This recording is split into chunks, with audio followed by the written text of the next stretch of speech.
Welcome back to the Kustika channel, everyone. We have a fun one for you today. As you've seen from that intro, we blew a brake line. So, we gotta fix that. We introduce a new truck to the channel. This belongs to a family member. This has been in the family since 2005. This is a 2000 Chevy Silverado 2500, the Trailmaster package, leather interiors, and the wood inlay looking stuff. Really is a sharp rig. Used mainly as a daily driver to tow boat and go on dump runs, haul things around. I mean, it's a work truck and it's a daily driver, but it's been taken care of very well over the years and is in immaculate condition for its age compared to other 2000s that you see on the road. But like all 20-year-old trucks, they're starting to show their age. So one thing is a public service announcement for everybody who has an old truck, especially if you got an old Chevy around 20 years old. If you still have your original steel brake lines, the ticker's already started, guys. You're gonna blow a line sooner than later. So when you got the time, you got the money, just go ahead and swap them out. And if you break one, the others are gonna blow too shortly behind it. So you might as well just replace every single one of them. You can get easy lines, you can bend your lines yourself. I like using these Dorman lines. It comes all pre-bent. This one's actually picked up from Napa, so it's a Napa brand, warranted by Dorman, so they're Dorman lines. If your local Napa keeps these in stock, go ahead and pick them up.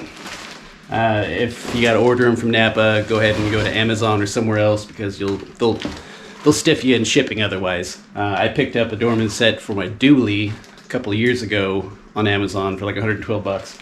And they cost about the same if you buy them in the store, but it's definitely nice not to have to deal with shipping. So if you can pick them up in the store, do that. You gotta order them, get them from like Amazon or somewhere with reasonable shipping.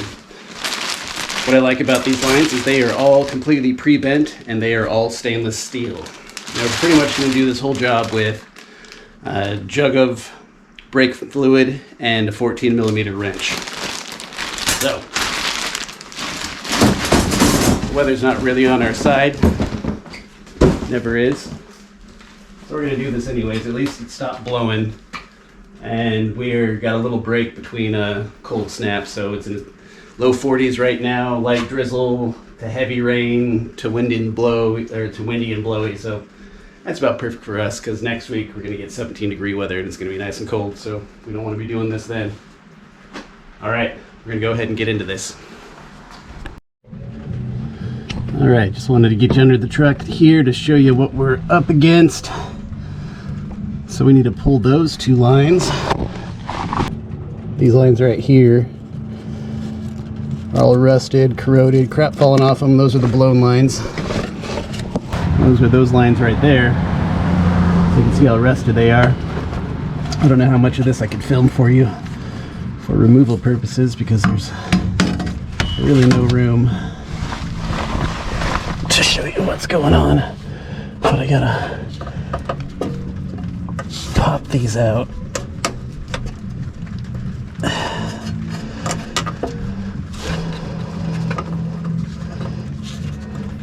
So I'll probably go topside and make sure the other one's unscrewed as well so that I have some flex and I can just pop all those out and then pull one line out at a time. And the other end is right there in the ABS unit. So this will be fun.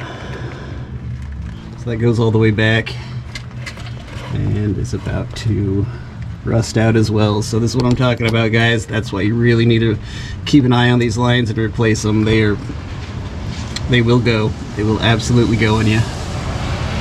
Okay, I'm gonna get to that.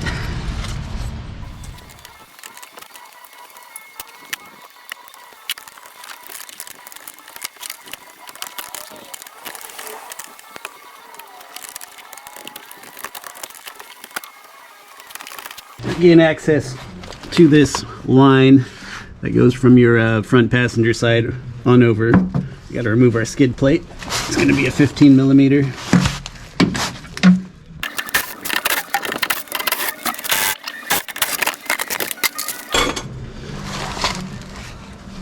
see it here. Here's our brake line. Goes all the way across. So this is also in some retaining clips, so it shouldn't be too bad, really.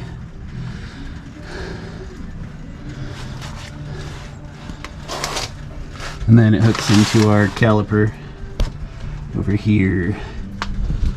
All right, we'll go ahead and remove it from the caliper first.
Right now the rest of the line is going to be tucked up and kind of between the frame and the fuel tank. Okay, I know this is just going to look like a freaking mess to you guys, but I swear it's all organized. So that's our rear. This is our rear line, and as I pull them out and I start installing them, I'll do a little side-by-side comparison. Got our rear line. These are all the rear brake. Crossover from caliper to caliper over the rear differential, all that connection. This is that really long front passenger side that goes all the way around the front. This is the front driver's side caliper brake, and then these are the master cylinder lines that go to the ABS. So I think our plan of attack for this is I'm going to start with the rear end, because I think it's the easiest, with the exception of running the line from the ABS all the way back through the frame and what do you call it, the gas tank. That's going to be kind of a pain in the ass, but otherwise it'll be pretty easy, and it's just going to make my brain feel better to get some of this shit off the floor and the old parts thrown away and new parts on. The front is kind of a bear just because we have to weave all those lines by the firewall and through the frame and up through the engine compartment, and just a huge pain in the ass. We don't want to damage the lines or anything, and but otherwise it should be pretty easy. I mean, it's going to be easier than removing it, I'll put it that way. It's still going to be a bit of a challenge. So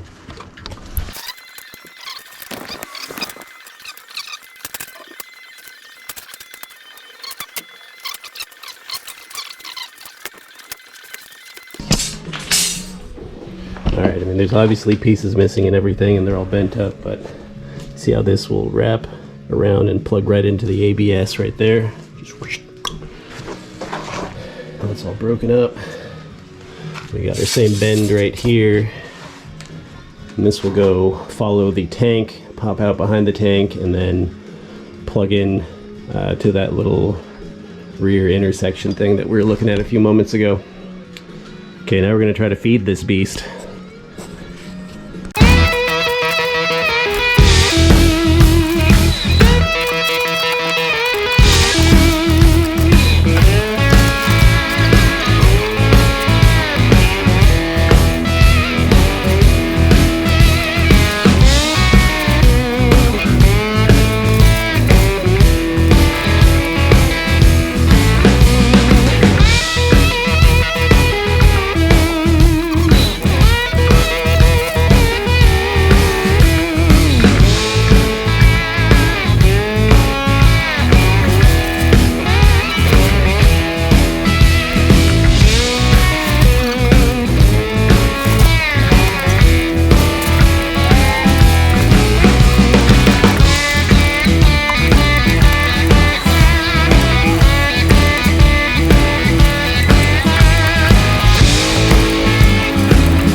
It's the next day, guys. We're back at it. I got a little jump start on you.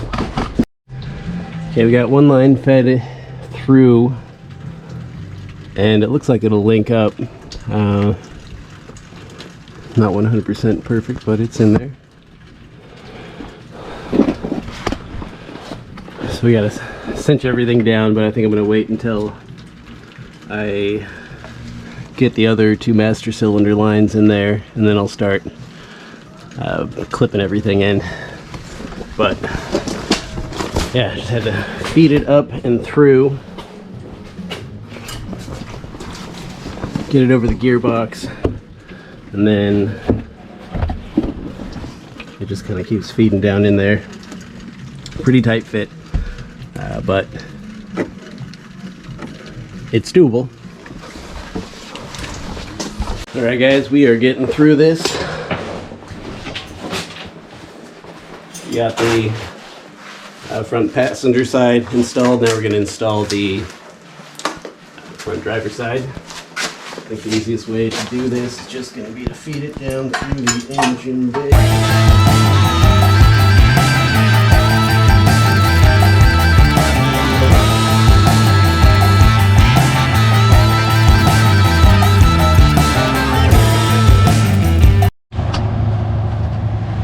Okay, hopefully you guys can see here.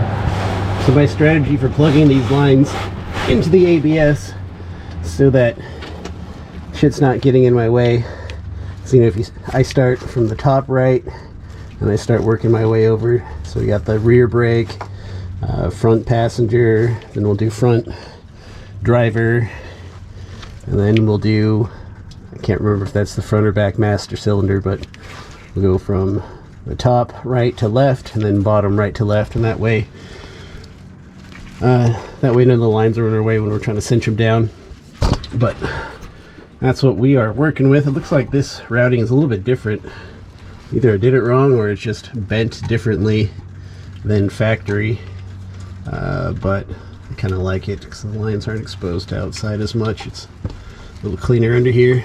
Okay, well, I can't do this with the camera in my way, so I'm gonna go ahead and connect this next line right here, and then we'll move on to the master cylinder lines. Okay guys, it is time to wrap this video up.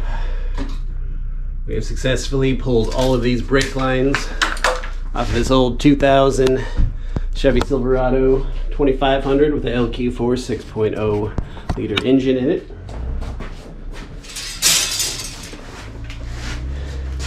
And because I stripped a couple of these out and this was going out anyways, this is the ABS modulating valve and pump, we went ahead and swapped this out as well, and holy crap, this thing made a big difference. We have full compression in our brakes again. The ABS works phenomenally. I've already taken it out for a test run. I've bled the brakes, got all the air out, and because everything's nice and icy and slick, I was able to slam on the brakes and engage the ABS.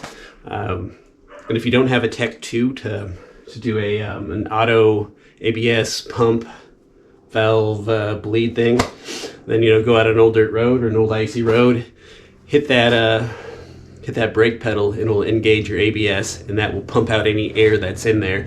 So if your brakes feel nice and stiff, and then you engage your ABS by locking up your tires, and then your brakes feel spongy like you have air in the lines. Well, if you have air in the lines, because you just pumped them out of your ABS modulating valves and into your calipers. So you gotta bleed it a couple of times. So we did that, and then while I was here, I changed the air filter and I changed the oil and oil filter as well. So we are in tip-top shape.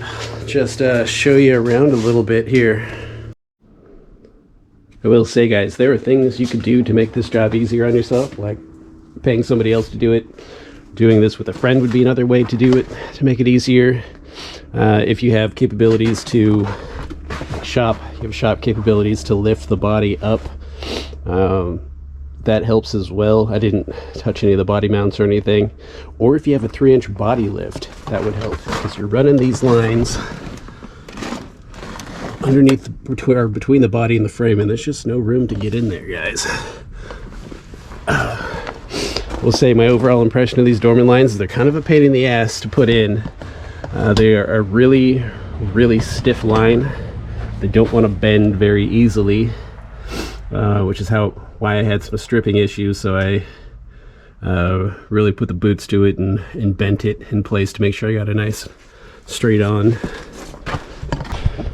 We got our nice new stainless lines going all the way across. As well as up there. Everything fit nice, nothing's leaking. Everything's nice and taut. And these lines are a pain in the ass, but they really are a strong, strong line. So I'm not worried about them busting again. But definitely have a friend to help you out. It'll make your job easier. Lift that body if you can, or if you have a body 3-inch body lift or even a 2-inch body lift kit on it already, it'll be a lot easier on you because you can just feed the lines between the body and the frame. Get you a close up on this. You can just see those lines were just rotted. They're complete crap. Got another line there. I already buttoned up the bottom so you can't see the line that goes across the front. But now all that's left is I got to put on this mud guard. We're done. But that ABS modulating valve made a big difference. The brakes on this truck are way stronger than they are on Pig over there now because of that. And Pig has brand new pads, calipers, rotors, stainless steel hard lines, a new master cylinder, and a new hydro boost. And because that ABS modulating valve is so weak, it feels like I barely have any brakes at all. I have to engage it like 50% to 75% before it really starts to grab on. Okay. All right, I'm going to go ahead and button this up real quick and go take it for a test drive, see if we can't blow the lines off. All right, guys. Thanks for sticking around this long.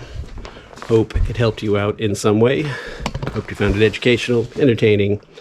Maybe you learned something, maybe you didn't. But either way, we'll see you on the next one.